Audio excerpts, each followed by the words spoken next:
우리가 지금 변화의 시대에 살고 있습니다. 모든 것이 변합니다. 얼마나 빨리 변하는지 이 변화를 따라잡지 못하는 사람들이 수두룩합니다. 이 변화가 너무 심해서 이 변화를 따라잡지 못하고 삶의 낙오자가 되는 사람들이 많고 절망하고 그리고 심지어 자살하는 사람들이 그렇게 많이 일어나는 이유도 이 변화의 속도 때문일 것입니다.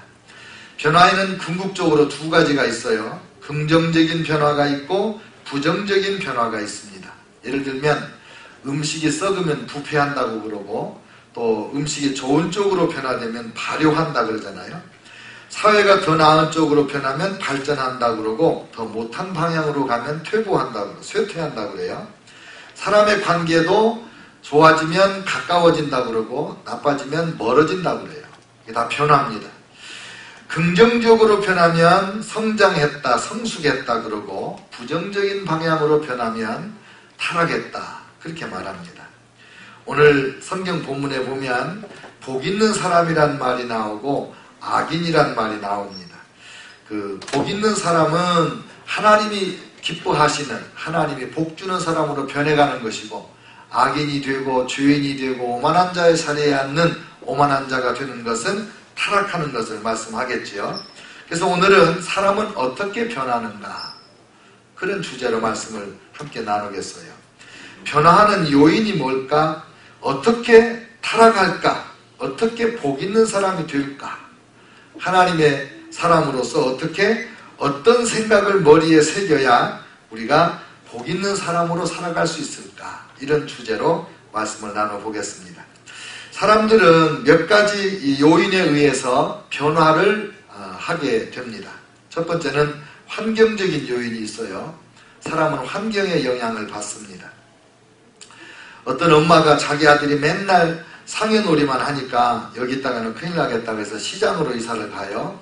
그랬더니 매일 그 아이가 장사놀이를 합니다. 깎아주세요. 아니에요. 밑지고 파는 거예요. 뭐 이러면서. 그러니까 그 다음에 또 이사를 갔어요. 서당 옆으로 갔어요. 그랬더니 이 아이가 맨날 책을 읽다가 대학자가 됐다. 맹자 어머니가 아들을 위하여 3번 이사했다. 맹모 삼천지교다. 그런 고사성어에 나오는 말입니다. 무엇을 보는가, 무엇을 듣는가는 우리가 어떤 환경에 사는가에 영향을 받는 거고 그 무엇을 듣는가 보는가가 우리를 변화시키는 요인이 되는 겁니다. 두 번째, 사람이 변하는 요인은 영적인 것인데 타락할 때는 사탄이 배후에 있습니다. 세상의 모든 죄의 배후에는 마귀, 사탄, 귀신이 있습니다.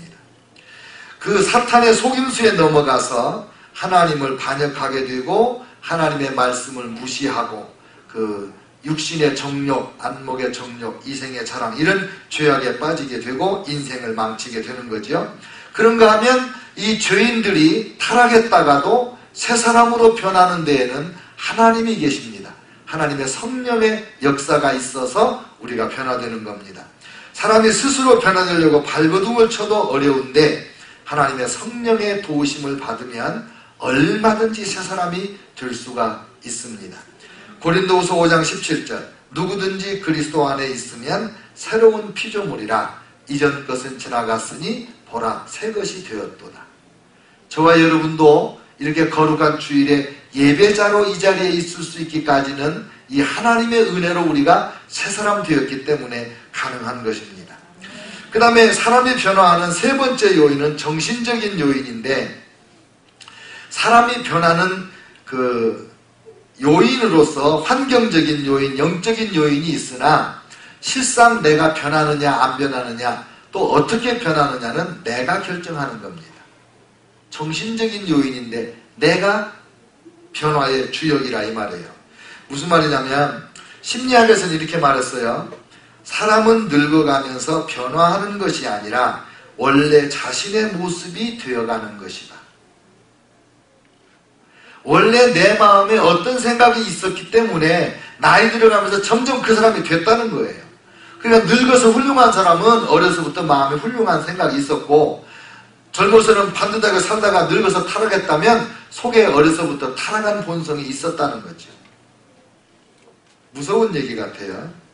우리 안에 여러 가지 소원이 있지만 그 소원 중에 어떤 소원이 더 강하냐, 거기에 따라서 내가 살아가는 거예요. 열심히 공부하고 싶은 생각이 없는 학생이 어디 있어요?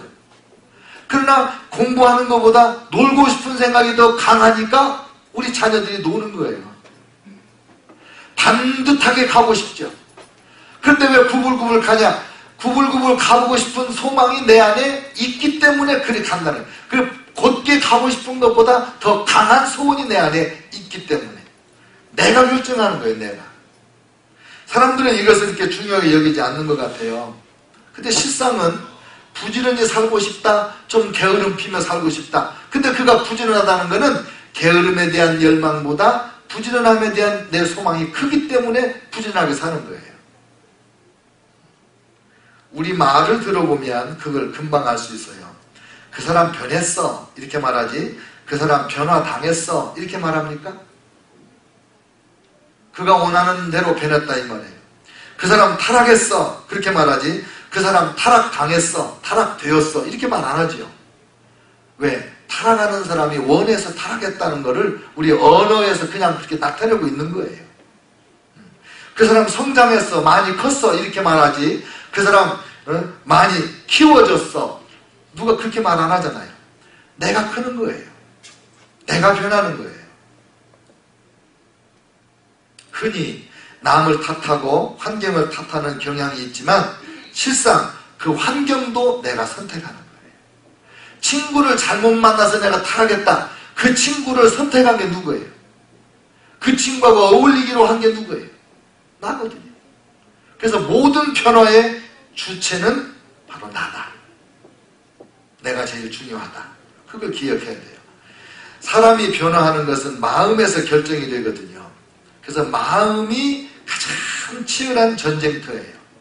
이 환경에서 영적인 천사나 하나님 성령이나 아니면 원수 마귀나 간에 우리 마음을 통해서 전쟁을 하는 거예요. 우리 마음이 얼마나 중요한지 한번 보겠어요. 잠언 4장 23절. 무릇 지킬 만한 것보다 더욱 내 마음을 지키라. 생명의 근원이 이에서 나느니라. 요한복음 13장 2절에 가면 아주 중요한 규절이 있어요. 마귀가 벌써 시몬의 아들 가룟 유다의 마음에 예수를 팔려는 생각을 넣었다. 가룟 유다가 예수님을 파는 행동을 했는데 마귀가 가룟 유다의 머릿속에, 마음속에 예수 팔 생각을 집어넣었단 말이에요. 근데 그 생각이 점점 강해지니까 이 가룟 유다가 예수님을 배반하고 팔아버리는 데까지 갔거든요. 그러니까 마귀도 우리의 생각을 지배하려고 집요하게 노력을 합니다. 그래서 우리를 타락시키려고. 하나님의 성령도 끊임없이 우리의 생각을 지배하려고 하십니다. 그래서 하나님의 생각에 붙들리면 하나님의 사람이 되는 거고, 사탄의 생각에 붙들리면 사탄의 사람이 되는 거죠. 그래서 이 마음을 지켜야 돼. 마음을. 무릇 지킬 만한 것보다 더욱 내 마음을 지키라. 생명의 근원이 이에서 남이니라. 자, 그러면 이 마음을 어떻게 지켜야 되냐? 마음속에 온갖 것이 들어오거든요. 근데 들어오면 문제가 생겨요. 믿음은 들음에서 난다. 로마서 10장 17절에 말씀했어요. 믿음은 들음에서 난다. 무엇을 듣는가, 그것이 무엇을 믿는가를 결정하는 거예요. 부정적인 말을 들으면 부정적인 믿음이 생겨요. 불신앙의 말을 들으면 불신앙이 생겨요. 누구를 의심하는 말을 들으면 의심이 생깁니다. 듣는 게 문제예요. 어떤 권사님이 전에 저를 찾아오셨어요. 그래서 하시는 말씀이, 목사님, 우리 장로님이 바람이 났다는데 그게 사실일까요? 이래. 왜 그런 말씀을 하세요? 그랬더니 친구분이 한국에 여행을 갔다 오는 동안에 비행기에서 그 남편 장로님을 만났는데 장로님이 예쁜 여자하고 둘이 앉아서 한국을 가셨다는 거예요. 그래가지고 그걸 보고 와서 친구 권사님한테 전화해가지고, 야, 네 남편 바람났어. 예쁜 여자하고 한국 가는 거 내가 그 비행기 타고 그냥 다정하게 가는 거 내가 봤어. 이 얘기를 한 거예요. 그럼 내버려 두지 않고 또 좀 이따 전화해가, 너 네 남편 그거 뒷조사 해봤냐? 또 전화가 온 거예요.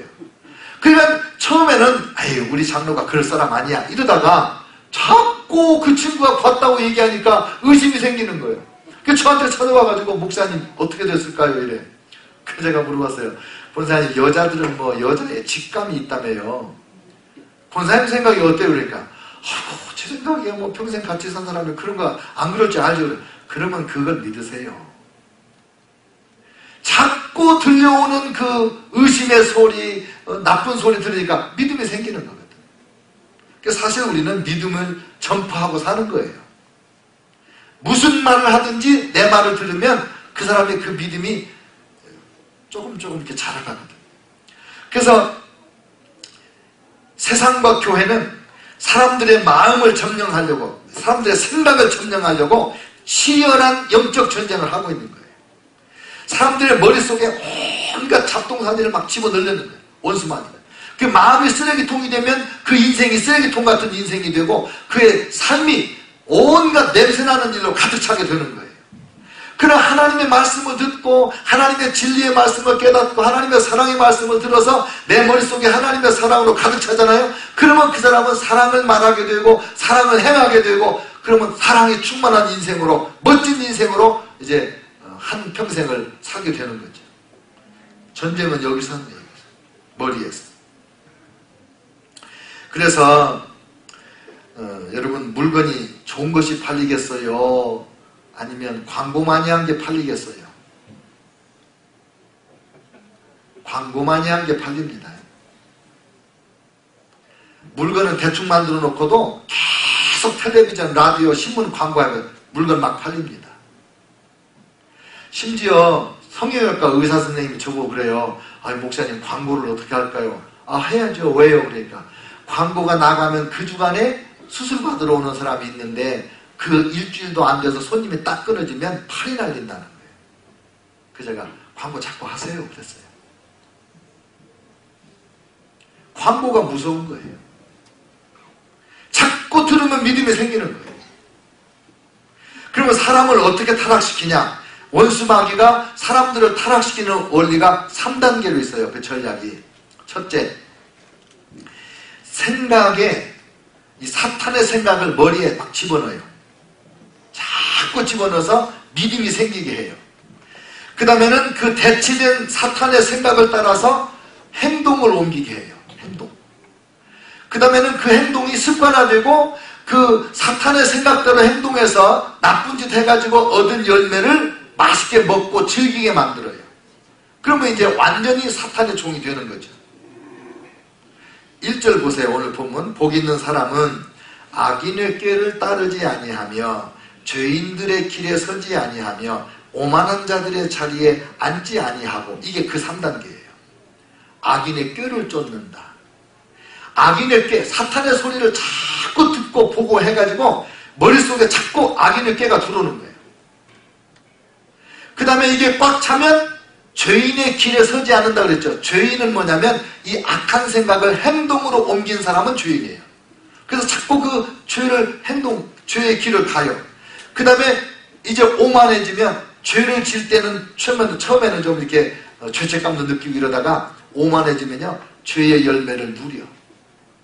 사기쳐가지고 큰 집에 살면서 나는 인생을 성공했다 이렇게 생각하는 거예요. 정직하게 가난한 사람 보고 야 인생을 그렇게 사는 거 아니야 이렇게 말해요. 이게 오만한 자의 자리에 간 거예요. 사탄은 반드시 이 3단계로 사람들을 타락시키는 겁니다. 그러면 어떻게 사탄이 그렇게 했느냐? 사탄이 사람들의 생각을 지배하는 전략이 뭐였느냐? 그거는 언론을 장악한 거예요. 매스미디어를 사탄이 장악했어요. 텔레비전, 영화, 라디오 방송, 신문, 잡지, 인터넷까지 사탄의 쓰레기로 꽉 차 있어요. 온 백성들이 이 매스미디어에 완전 노출돼가지고 눈 뜨면 텔레비전부터 신문, 라디오, 방송, 인터넷 해가지고 하루 종일 사탄의 소리를 듣게 돼 있어요. 머릿속에 그게 꽉 차게 돼 있어요. 여러분 스마트폰이 보편화되기 전에 우리 청소년들이 10대에 살인사건을, 사람 죽이는 장면을 영화나 텔레비전이나 게임이나 이런 데서 15,000번 이상을 본다고 그랬어요. 그러니까 15,000번을 본 살인을 살인이라고 생각하겠어요? 처음에는 무섭고 뭐 이러지만은 나중에는요 이렇게 쳐다보고 있는 거예요. 진짜 얼마나 무서워졌냐면요, 이 게임이나 영화에서 이 살인사건이 날 때 총을 탁 맞으면 피가 팍 튀잖아요. 그걸 그렇게 많이 본 사람이 실제로 총을 들고 사람 빵 쏘니까 피가 팍 안 튀어요. 막 쏘는 거야, 피 튈 때까지. 그만큼 생각을 지배해서 행동을 지배하고 이제 그걸로 인생을 가는 거죠. 음란도 그래서 그렇고요, 폭력도 그렇고요, 사기도 그렇고요, 다 그렇습니다. 동성애를 예를 들어보겠어요. 이 방송 기자들, 신문 기자들 제가 좀 불쌍히 여기는 생각이 많아요. 시민의 알 권리를 찾아주기 위해서 모든 뉴스거리를 찾아서 이제 보도하잖아요. 근데 그 뉴스 보도가 우리가 꼭 알아야 되는 게 몇 가지나 있어요. 여러분 신문 한번 이런 눈으로 보세요. 내가 꼭 알아야 되는 내용이 이 신문 기사 중에 몇 개나 있나? 거의 없어요. 10년을 신문을 안 봐도 내가 신문을 보는 사람인지 안 보는 사람인지 아무도 몰라. 대부분 쓰레기예요. 밝은 뉴스를 전해서 듣는 사람들이 하나님의 지혜와 지식으로 사랑으로 가득 차게 해준다면 보람있는 인생이겠는데, 너무 쓰레기를, 너무 어두움을, 너무 죄악을 파헤치는 거예요. 세상에 뒤태 전문 기자라는 말을 들어봤어요? 뒤태 전문 기자. 뭔 소리인지 아세요? 모르지. 기자가 연예인들 등 뒤, 뒤태만 찍어서 보도하는 기자라 이름이 뒤태 전문 기자더라. 연예인들 등 뒤에 다 파였잖아. 이렇게 푹 파여가지고 멘트하다. 그것만 찍는데, 히프하고 그 S라인 뭐 이런 것만 찍는데, 인생을 그렇게 살아, 기자라는 분이.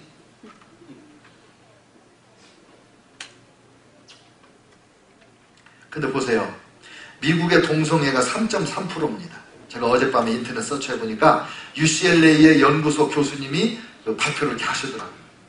남자 동성애자 게이가 1.8%, 여자 동성애자 레즈비언이 1.5%, 3.3%밖에 안 돼요. 96.6%는 스트레이트라고, 스트레이트. 남자, 여자, 이성애 하시는 분들이에요. 성인들 중에 96.6%. 그런데 미국 사람들이 동성 결혼을 지지하는 퍼센테이지가 51%를 넘었단 말이에요. 그리고 마침내 연방법원에서는 5대4로 동성 결혼을 합법화를 했어요. 왜 그랬을까요? 이거 어떻게 가능할까요? 동성애는 죄잖아요. 이 본성이 역겹게 느껴지는 거잖아요. 그런데 그 죄를 죄라고 생각하지 않고 자꾸 나팔을 불었어요. 기자들이 얼마나 동성애에 대해서 기사를 하루 종일 모든 신문, 모든 텔레비전, 모든 잡지에 맨 동성애입니다. 맨 동성애. 하도 들으니까 동성애가 옳으냐 그르냐, 인간 본성에 역행하는 거냐, 본성에 순행하는 거냐, 이런 논리가 아니고 동성애자들이 똑같이 대접을 받느냐 못 받느냐, 평등이라는 다른 잣대를 가지고 동성애를 인정해야 된다, 이렇게 논리를 왜곡한 거 아닙니까? 너무 많이 들어서 그래요. 너무 많이 들어서. 우리가 무엇을 읽는가, 우리가 무엇을 듣는가, 우리가 무엇을 보는가가 결국은 우리가 무엇을 믿는가, 그리고 어떻게 행할 것인가를 결정한단 말이에요. 사탄은 이 매스컴을 다 쥐었어요. 조심하셔야 됩니다. 정말 조심해야 돼요. 우리의 운명을 결정하게 되거든요. 사람들은 음식에 대해서는 굉장히 관심이 많아요. 조금이라도 짜게 먹으면 안 되고, 또 싱겁게 먹으면 안 되고, 또 어떤 음식은 안 되고, 음식에 대해서 엄청 조심합니다. 여러분이 음식을 골라 먹는 정성의 10분의 1만 기울여서 듣는 것을 골라서 들으세요. 그래도 우리가 거룩해질 거예요. 두고 보는데 돈 안 든다고 막 보면 안 됩니다. 보고 듣는 걸 통하여 원수마귀가 우리의 마음에 들어오고 원수마귀의 생각이 들어오고 자꾸 보면 본 만큼 그 강한 악한 영의 세력에 붙들려서 휘둘리게 되는 것입니다. 그러면 하나님은 우리를 어떻게 새 사람을 만드시고 복 있는 사람을 만드시는가? 원리가 똑같아요. 2절 보세요. 오직 여호와의 율법을 즐거워하여 그의 율법을 주야로 묵상하는 자가 복 있는 사람이라는 거예요. 하나님의 말씀을 즐거워서 늘 성경을 읽어요. 설교를 또 듣고 또 듣고 또 들어요. 그리고 말씀을 암송해요. 그리고 길을 가면서도 말씀을 생각해요. 무엇을 보든지 하나님의 말씀으로 비춰보고 판단하고 하는 거예요.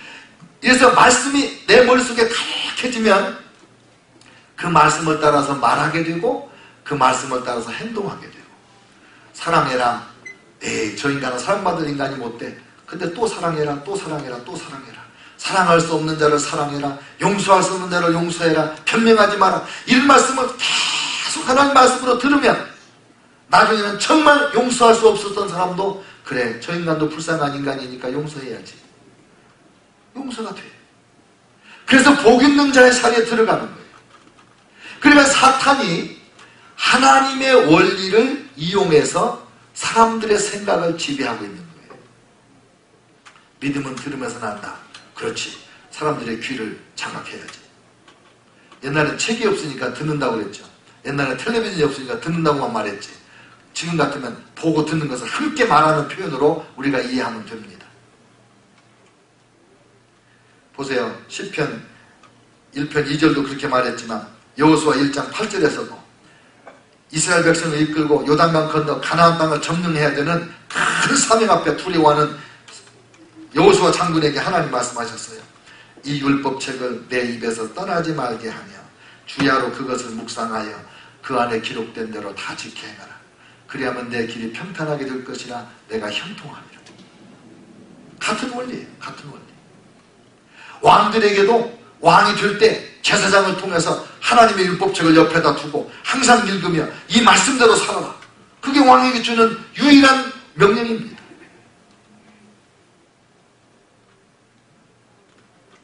성경을 많이 읽으셔야 됩니다. 꾸준히 성경을 읽으셔야 돼요. 은혜를 받아야 됩니다. 말씀에서. 왜냐하면 우리가 말씀을 듣는 횟수가 세상 소리 듣는 횟수하고 비할 때 너무 작아요. 그러나 그 수없이 많이 듣지만은 하나님의 성령의 감동으로 큰 은혜의 말씀을 쾅쾅 들으면 한 번 들을 때마다 이 세상의 소리를 확 몰아내고 이 하나님의 말씀은 내 생각을 내 마음을 장악할 수 있게 되는 거거든요. 그래서 은혜로운 말씀을 들어야 돼요. 감동을 받으면서 말씀을 들어야 돼요. 하나님 말씀은 늘 묵상하고 좋아해야 되는 거예요. 그래서 제가 생각해 봤어요. 하나님의 말씀을 어떻게 내 마음에 새겨야 될까? 이 어떻게는 이미 우리가 아는데 그래도 최소한으로 우리 머릿속에 그냥 꽉 새겨놔야 되는 말씀이 뭘까? 그랬더니 제일 먼저 떠오르는 요절이 창세기 1장 1절이에요. 태초에 하나님이 천지를 창조하시니라. 여러분 창세기 1장 1절을 믿을 수 있습니까?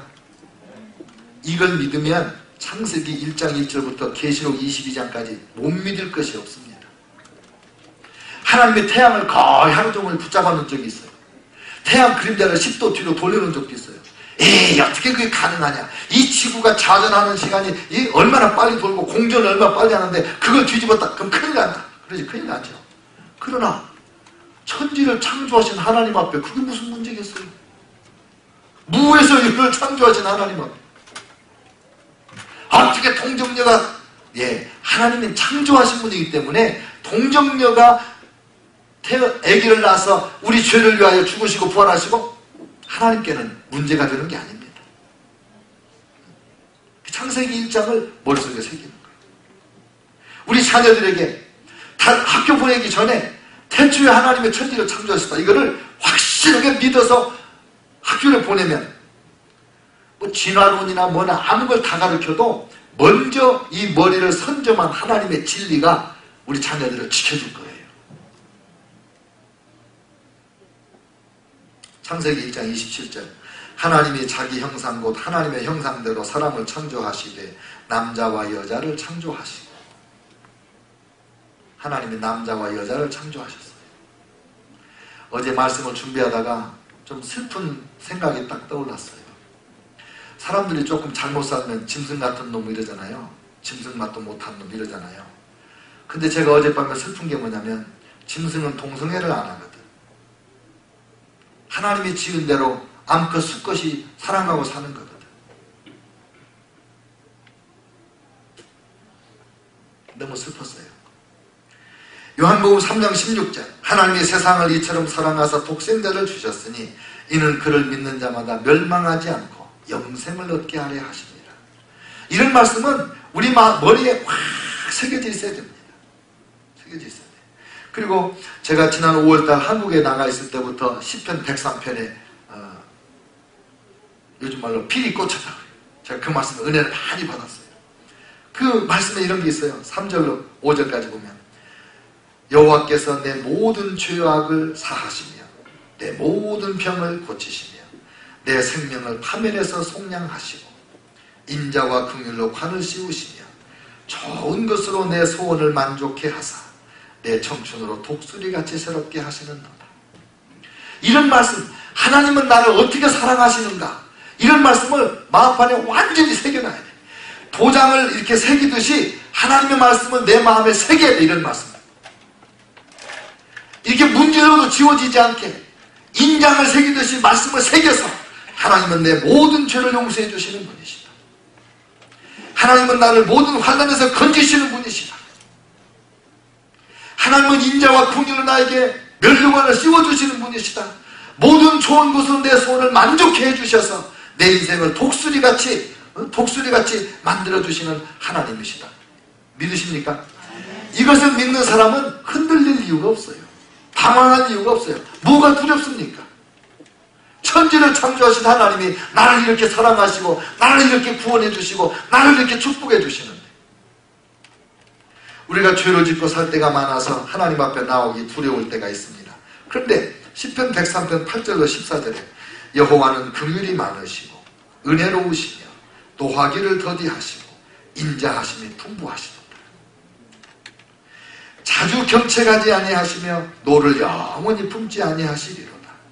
우리의 죄를 따라 우리를 처벌하지는 아니하시며 우리의 죄악을 따라 우리에게 그대로 갚지는 아니하셨으니 이는 하늘이 땅에서 높음같이 그를 경외하는 자에게 그의 인자하심이 크심이로다. 동이 서에서 먼 것 같이 우리의 죄가를 우리에게서 멀리 옮기셨으며 아버지가 자식을 긍휼히 여김같이 여호와께서는 자기를 경외하는 자를 긍휼히 여기시나니. 이런 말씀을 마음에 새기고 있어야 돼요.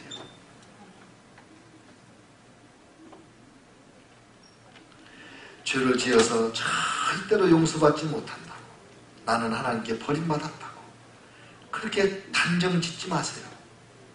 이 말씀 보세요. 하나님이 우리 죄를 동이 서에서 먼 것 같이 멀리 옮겨 놓으셨대요. 하나님 사랑하는 우리를 향한 하나님의 긍휼하심이 얼마나 크냐. 하늘이 땅에서 높은 것 같이 그렇게 우리를 긍휼히 여겨주신다 이 말이에요. 여호와는 나의 목자시니 내게 부족함이 없으리로다. 그가 나를 푸른 초장에 누이시며 쉴만한 물가로 인도하시는도다. 내가 비록 사망의 음침한 골짜기로 다닐지라도 해를 두려워하지 않을 것은 주께서 나와 함께 하십니다. 주의 지팡이와 막대기가 나를 안위하신다. 이런 말씀이 내 마음에 새겨져 있기 때문에 지금 눈 뜨고 보면 정말 어려운 일, 내 힘으로 감당할 수 없는 일, 환난과 시련 가운데 내가 떨어져 있다 하더라도 이 하나님의 말씀이 어찌 변하겠습니까? 1.1억도 변함없이 이루어지는 진리의 말씀 아닙니까?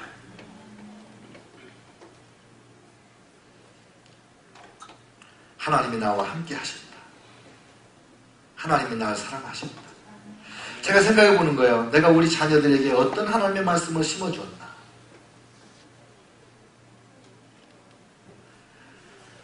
얘들아, 엄마 아빠가 너희를 정말 사랑한다.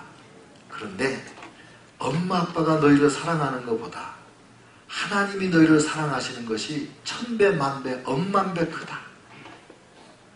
혹시 엄마 아빠의 사랑을 너희들이 잃어버릴 수 있을지 모르겠으나 하나님의 사랑은 절대로 잃어버리지 않는다.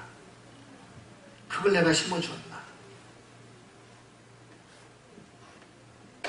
저는 가끔 그런 얘기를 하거든요. 하나님의 사랑을 의지해라. 엄마 아빠는 너희들이 필요한 사랑을 다 주기에 너무 부족하다. 하나님을 믿어라. 하나님을 믿어라. 나에 대하여 하나님의 말씀이 뭐라고 말씀하실까요? 오늘 시편 103편 15절에 인생은 그 날이 풀과 같으며 그의 영화가 들의 꽃과 같도다. 그것은 바람이 지나가면 없어지나니 그 있던 자리도 다시 알지 못하거니와. 인생은 허망한 것입니다. 아침 안개와 같습니다. 이 세상의 모든 부귀, 영화, 권세, 좋은 거 다 누린 사람 중에 챔피언, 금메달이 누구냐면 솔로몬 왕이에요. 근데 솔로몬 왕이 인생 막바지에서 뭐라고 고백했냐면 헛되고 헛되니 모든 것이 헛되도다. 사람이 헤아려서 행하는 것이 무엇이 유익하고. 헛된 인생입니다. 이걸 기억하지 않으면 이 헛된 인생에 쏟아붓는 하나님의 사랑이 얼마나 위대한지 알 수가 없어요. 겸손할수록 하나님의 은혜가 크게 느껴지는 거고, 교만할수록 하나님의 사랑을 무시하게 되는 거예요. 내가 얼마나 죄 가운데서 무가치한 존재였는가를 알수록, 절절히 깨달을수록 내가 얼마나 어리석고 미련했는지, 내가 얼마나 바보같이 살았는지를 절실히 깨달을수록 다 같은 것을 향하여 베푸신 하나님의 사랑, 예수 그리스도의 십자가와 부활이 너무너무 감당 못할 큰 은혜로 느껴져서 하나님 앞에 천부의 의지 없어서 손들고 옵니다. 그럴 수 있게 되는 거거든요. 그래서 하나님의 말씀에 나에 대해서 말하는 걸 들어야 돼. 만물보다 신이 부패한 것이 사람의 마음이라. 예레미야 17장 9절입니다. 이 구절을 읽으면서 그래 맞아, 아무개 마음을 보니까 진짜 인간의 마음이 부패했어. 그동안에는 남만만 부패한 걸로 생각했는데 어느 날 갑자기 의정아, 만물보다 신이 부패하면서 네 마음이니라, 이렇게 말씀이 읽어질 때 나는 그 앞에서 하나님 앞에 무릎을 꿇는 거지. 그렇습니다. 하나님, 제 마음이 정말 부패했습니다. 히브리서 9장 27절, 한 번 죽는 것은 사람에게 정하신 것이요 그 후에는 심판이 있으리라. 그래, 하나님 앞에 계산하는 날이 다가오는데 내가 그날을 준비하며 살아야지. 나는 포도나무여 너희는 가지라. 그가 내 안에 내가 그 안에 있으면 사람이 열매를 많이 맺나니 나를 떠나서는 너희가 아무것도 할 수 없느니라. 내게 능력 주시는 자 안에서 내가 모든 것을 할 수 있느니라. 나의 연약함과 무능함으로 절망하면서 동시에 예수님 안에서 모든 걸 할 수 있다는 이 엄청난 희망의 메시지를 내 마음의 머릿속에 꽉 새겨놔야 내가 이 험한 세상에서 절망하지 않고 낙심치 않고 넘어졌다가도 또 일어날 수 있는 용기를 얻는 거 아닙니까? 그래서 우리 생각에 하나님의 말씀으로 채워야 되는 거예요. 교회에 대해서 생각했어요. 교회가 무엇일까? 우리 그리스도인이 교회를 어떻게 생각해야 될까? 하나님 말씀이 무엇일까? 골로새서 1장 18절, 교회는 그리스도의 몸이요 그리스도는 교회의 머리니라. 교회를 해롭게 하면 그리스도의 몸을 상하게 하는 것이고, 교회의 가르침과 인도하심에 불순종하면 머리 되신 예수님께 반항하는 것이 아니겠습니까? 마태복음 16장 18절, 교회는 예수님께서 친히 세우셨습니다. 이 반석 위에 내 교회를 세우리니 음부의 권세가 이기지 못하리라. 고린도전서 15장 58절에서 그래서 이런 말씀이 있는 거예요. 그러므로 내 사랑하는 형제들아, 견고하며 흔들리지 말며 오직 주의 일에 더욱 힘쓰는 자들이 되라. 이는 너희 수고가 주 안에서 헛되지 않은 줄을 알미니라. 헛된 세상에서 하나님이 알아주시는 삶이 뭐냐? 그리스도의 몸된 교회를 위하여 무릎을 꿇고 그리스도의 몸된 교회를 세우기 위하여 희생하고 봉사하고 섬기는 거 아니겠습니까?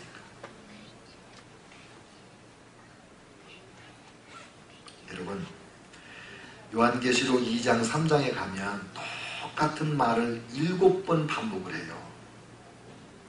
그 말이 뭐냐면 귀 있는 자는 성령이 교회들에게 하시는 말씀을 들을지어다.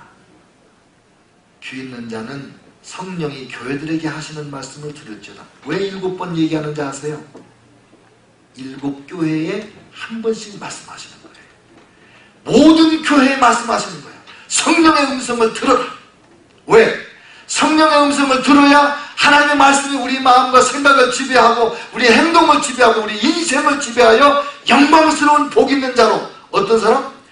시냇가에 심은 나무가 철을 따라 열매를 맺으며 그 잎사귀가 마르지 아니함 같으니 그가 하는 모든 일이 다 형통하리도. 이런 사람이 되기 위해서는 성령의 음성, 하나님의 음성을 계속 들으라는 거죠.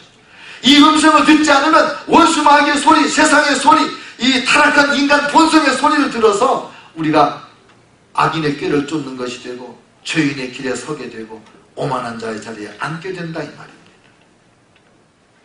사랑하는 성도 여러분, 하나님은 지금 우리가 영적 전쟁 중에 있는 걸 아십니다. 마귀는 이 전략을 사용해서 얼마나 많은 영혼들을 도둑질해 갔는지 모릅니다. 얼마나 많은 사람들이 그 마귀의 소리를 무방비 상태로 듣다가 인생에 타락했는지 모릅니다. 그러나 지금 성령께서 쉬지 아니하시고 모든 사람을 향하여 성령의 귀를 기울이라. 하나님의 말씀을 들어라. 그래야 네 생각이 변한다. 내 언어가 변한다. 네 행동이 변하고 내 인생이 변한다. 그래서 내가 어떤 삶을 살았든지 오늘 이 하나님의 음성을 들어서 네가 새 사람이 된다. 복 있는 사람이 된다. 시냇가에 심은 나무가 된다. 믿습니까? 아멘. 기도하겠습니다.